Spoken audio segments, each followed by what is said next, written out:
Boa noite a todos. É um prazer estar aqui com vocês. Obrigado. Queria compartilhar um pouco aqui dessa jornada de desafios, de alegrias, de angústias, mas de muitas realizações também. E eu acho que uma coisa muito marcante na trajetória de qualquer empreendedor são os mentores que você tem ao longo da vida, né? O processo de aprendizado, ele é constante, ele não para nunca, e tem aquelas pessoas que marcam você com conselhos, com puxões de orelha, com muitas ideias e muitas dicas, e eu acho que é super importante você fazer esse reconhecimento. E os mentores da minha vida são duas pessoas. Esse é o Otto e essa é a Guida, né? Eles são meus pais. São pessoas especiais, com personalidades muito diferentes, extremamente complementares. Ela é uma mulher muito amorosa, com a vocação de ajudar as pessoas, com a vocação de servir. Ele, um homem muito firme, corajoso, disciplinado, e realmente todos os valores que a gente carrega até hoje, não só eu como empreendedor, mas a empresa que a gente conseguiu construir, são baseados nos ensinamentos que eles tiveram a oportunidade de me dar ao longo da vida. Acho que é fundamental fazer esse registro aqui, tá? Eu comecei como aspirante a empreendedor muito jovem, porque eu estudava no trabalho do meu pai.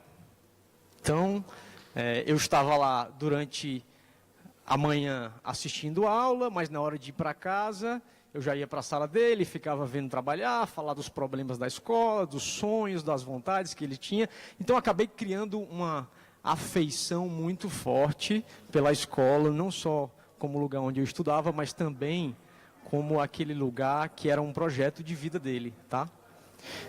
Isso foi muito bom, mas ao mesmo tempo, na medida em que eu comecei a me destacar como estudante, não tem, vou dizer para vocês, como você, como filho do dono da escola, ser tratado de uma maneira justa e igual. Ou você é tratado com privilégio, ou você é tratado com excesso de rigor, tá? E meu pai, esse homem muito corajoso, firme, é também muito rigoroso, tá? Então não tenham dúvida, eu fui tratado de uma maneira muito dura, tá? Se eu tinha algum privilégio, na realidade não era eu que tinha, era ele, que era informação privilegiada. Porque eu tinha bastante energia e estava me aventurando enquanto adolescente.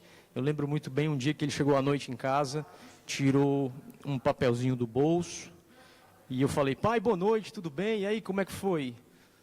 Tudo bem, nada. Eu tenho aqui o professor A, B, C, D, E e F, todos reclamando do seu comportamento em sala de aula. Como é que você vai me responder isso? Não, pai, me desculpe e tal.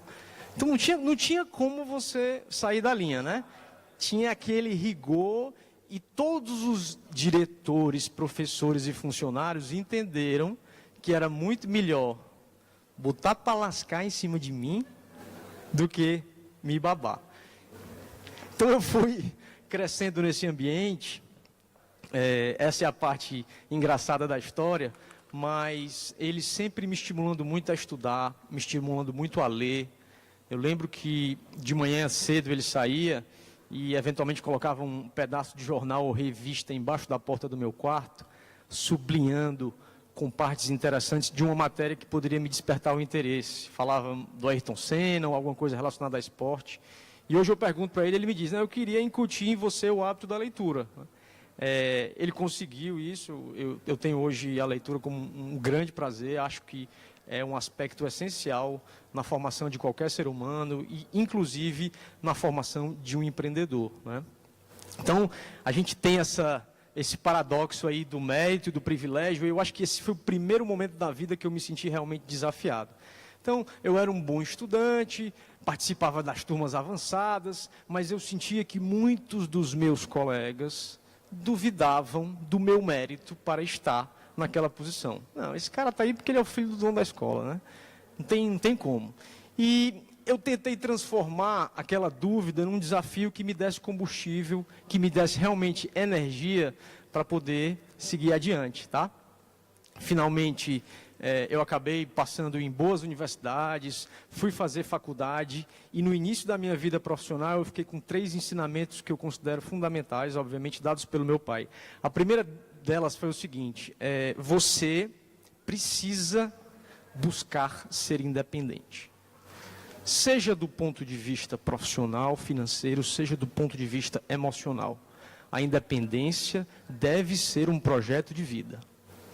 Segunda coisa, escolha fazer o que você quiser, mas procure fazer o mais bem feito que você conseguiu. E terceira coisa, não existe almoço grátis. Tudo que se conquista na vida é através de trabalho duro, de persistência.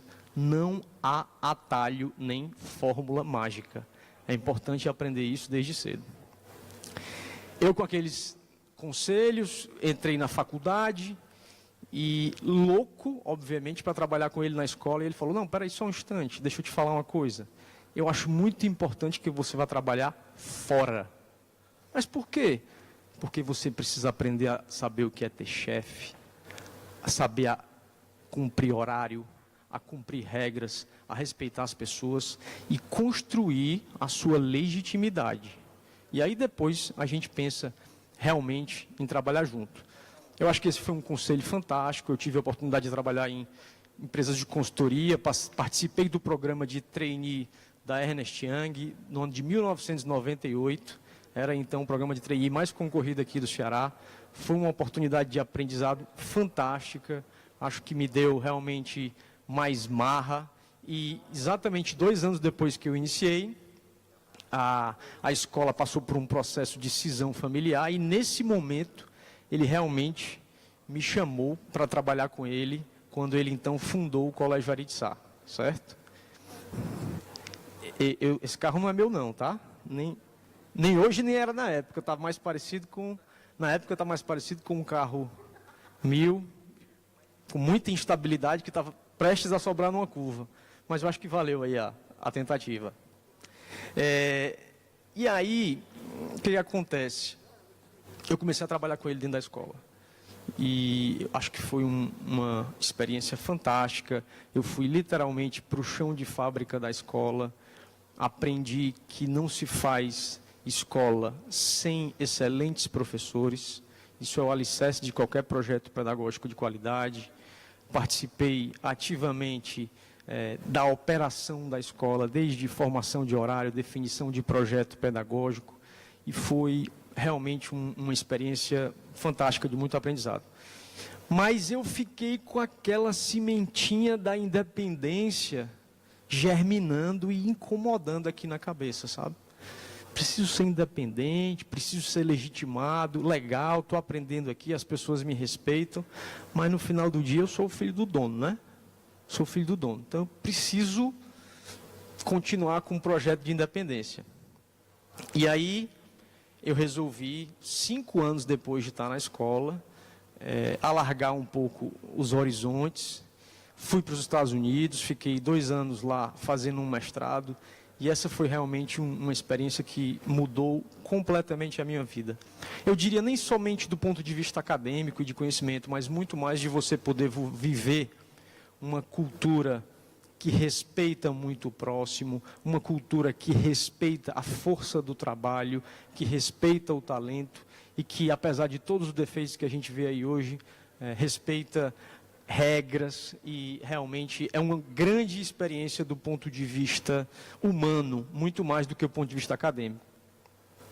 E aí, 2 anos depois, no ano de 2007, tá, eu volto para o Brasil com uma vontade, com sonhos maiores, simplesmente porque eu recebi, até antes de ir para os Estados Unidos, um professor na escola, que não era nosso professor, mas eu achava que ele poderia ser um bom professor, por isso eu resolvi recebê-lo, com o intuito de entrevistá-lo, e ele entrou na escola e falou: Ari, eu queria comprar 30 apostilas dessa que você tem aí no 3º ano.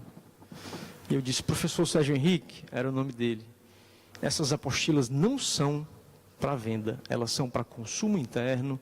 Eu nem tenho essa quantidade, porque eu só imprimi para os nossos alunos aqui da terceira série do ensino médio. Mas, rapaz, me venda esse negócio. São 30, você vai me ajudar. Eu estou montando um cursinho para vestibular lá na Barra do Ceará. E eu respeitei a persistência dele. Tá bom, Sérgio. Não conhecia o cara. Vendi as 30 apostilas para ele.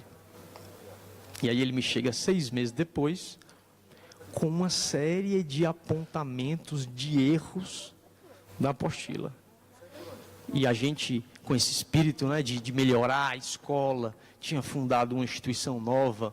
A gente adorou aquilo, né? Então, Sérgio, o que a gente pode fazer aqui? Não, vamos mudar a ordem cronológica dos conteúdos. Tem exercícios aqui que não estão de acordo com a teoria. Dá para melhorar muito aqui. E eu tenho mais 2 caras, Ari, amigos meus. Um que tem uma escola lá no Maracanaú e outro que tem uma escola em Itapipoca que querem usar. Aí eu, é mesmo, rapaz? Interessante isso aqui, né? Quer dizer, Sérgio, e ele ria, que você está revisando o meu material didático e está me pagando por isso, né? Não pode ser um bom negócio. Ele é isso mesmo. Vamos lá, vamos em frente. E a gente foi de uma escola para 3, de 3 para 10, tudo isso só com o material da terceira série do ensino médio. Estávamos lá com uma grande dificuldade, que é a primeira, vender. A gente ia visitar as escolas aí no interior do Ceará, a gente conseguia vender alguma coisa, mas quando chegava no Piauí, no Maranhão, o cara falava, não, rapaz, aqui o meu vestibular ele é diferente, lá você cobra os conteúdos regionais, e no meu aqui não casa com o seu, então esqueça esse material. E aí eu gostava quando ele dizia aquilo, né? Porque a gente que é empreendedor, quando recebe um não, e esse não tem uma justificativa, você vai trabalhar em cima da justificativa. Voltava lá e dizia, turma, vamos produzir conteúdo regional. Vestibular por assunto da Universidade Federal do Maranhão, do Piauí, do Rio Grande do Norte, o que tiver, o que é história e geografia lá? A gente começava a produzir. Voltava lá o cara, não, mas não é só isso, tem muita diferença. E aí, como em toda história de empreendedorismo, uma hora a sorte bate à sua porta, certo? De repente, as universidades, a Universidade Federal do Ceará foi a primeira, passa a adotar o Exame Nacional do Ensino Médio como a única forma de avaliação. De repente, todos os estados do Brasil tinham um só objetivo, preparar para o Enem, como nos Estados Unidos já se usava o SAT como o exame para entrar nas universidades. Vamos produzir um conteúdo focado no Enem. Aí, gente, realmente, eu lembro demais, a meta para vender era X, e a gente tinha um folhetinho que dizia que o nosso conteúdo ia ser igual ao do Enem, e a gente vendeu 3X, certo? Então, realmente, esse foi um momento de virada, um momento circunstancial em que houve sorte, mas também houve uma grande tomada de risco, porque todo mundo falou que a gente era doido. Como é que você vai produzir um conteúdo se você nem sabe se ele vai estar válido? Não tem problema, eu estou tomando risco aqui. Se não funcionar, a gente volta para cá. E a gente realmente saiu do Ceará, foi primeiro para o Piauí, depois para o Maranhão, depois para o Rio Grande do Norte. Mas essa era só a primeira parte, a gente conseguiu vender. E aí depois vem a dor de não conseguir entregar. A dor de não conseguir produzir a tempo. A gente queria produzir o conteúdo de todas as séries, da educação infantil, 2 anos de idade, até o pré-universitário. A gente só tinha o conteúdo do pré-universitário. Começou a fazer e demorou simplesmente 7 anos para você completar as 55 mil páginas de conteúdo que a gente tem hoje. Depois que encerramos os 7 anos, a gente descobriu que tinha que começar a fazer tudo de novo. Por quê? Porque o conteúdo é um organismo vivo, que está sendo atualizado todos os dias, com a história, com as inovações científicas. Então, isso demonstrou muita resiliência. E aí, para chegar no Sudeste, foi um outro parto. Muito preconceito. Como é que os caras do Ceará vêm aqui para vender metodologia de ensino para a gente? Eu lembro que teve uma escola no Sudeste, espetacular a escola. Eu estive lá umas 5 vezes antes da gente fechar o contrato. Na quinta, o diretor da escola me chamou e disse: Ari, estou preocupado, porque a gente usa um sistema de ensino que já foi muito bom e que tem uma marca muito forte, mas está decadente, há 30 anos. E o diretor do sistema de ensino veio aqui e disse: quer dizer que você vai trocar uma Ferrari por um jegue?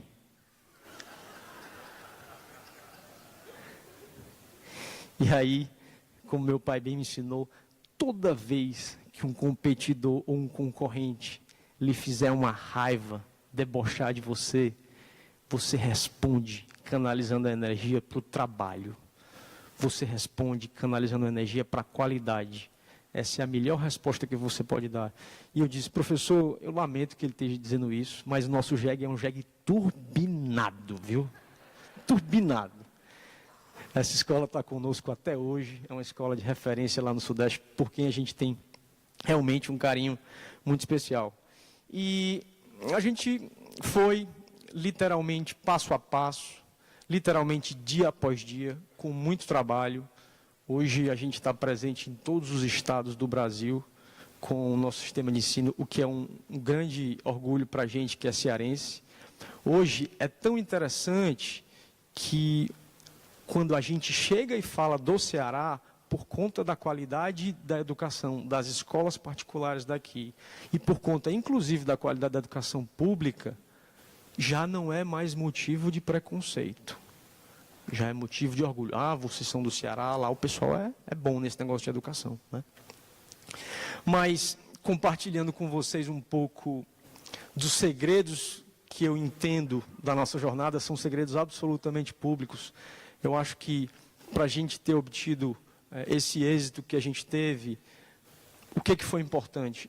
Eu acho que a premissa de ter qualidade, porque na hora que eu fui combinar lá com o chefe, que eu queria produzir um material didático que ele usasse na escola dele, ele olhou para mim e disse: você tem muita responsabilidade, você não faça porcaria não, viu? Você faça um negócio decente, porque eu não vou colocar em risco aqui a minha escola. Faça um produto de qualidade. Então, a gente diz muito para os nossos clientes: a gente come da comida que a gente cozinha. Então, qualquer evolução necessária para essa plataforma, para esse conteúdo, nós somos os mais interessados em fazer, porque a gente está usando internamente. Então, qualidade fundamental. Segunda coisa, foco. As tentações ao longo da jornada são imensas. Os estímulos são incríveis. Ideias, sugestões, novos negócios. Nós, deliberadamente, em muitos momentos, freamos o nosso crescimento, porque era importante vender, produzir e entregar. Nós freamos o crescimento. Primeiro a gente dizia: vamos entregar um arroz com feijão muito bem feito. Depois, a gente coloca um ovinho em cima do arroz e feijão, daqui a pouco a gente coloca um azeite, a solução vai evoluindo, a solução vai se transformando, de tal forma que hoje a gente é uma empresa realmente completamente diferente, muito focada em tecnologia. As escolas recebem não só o conteúdo, mas uma série de serviços como formação de professor, mas isso veio ao longo do tempo, de uma maneira gradual, consistente e realmente diária.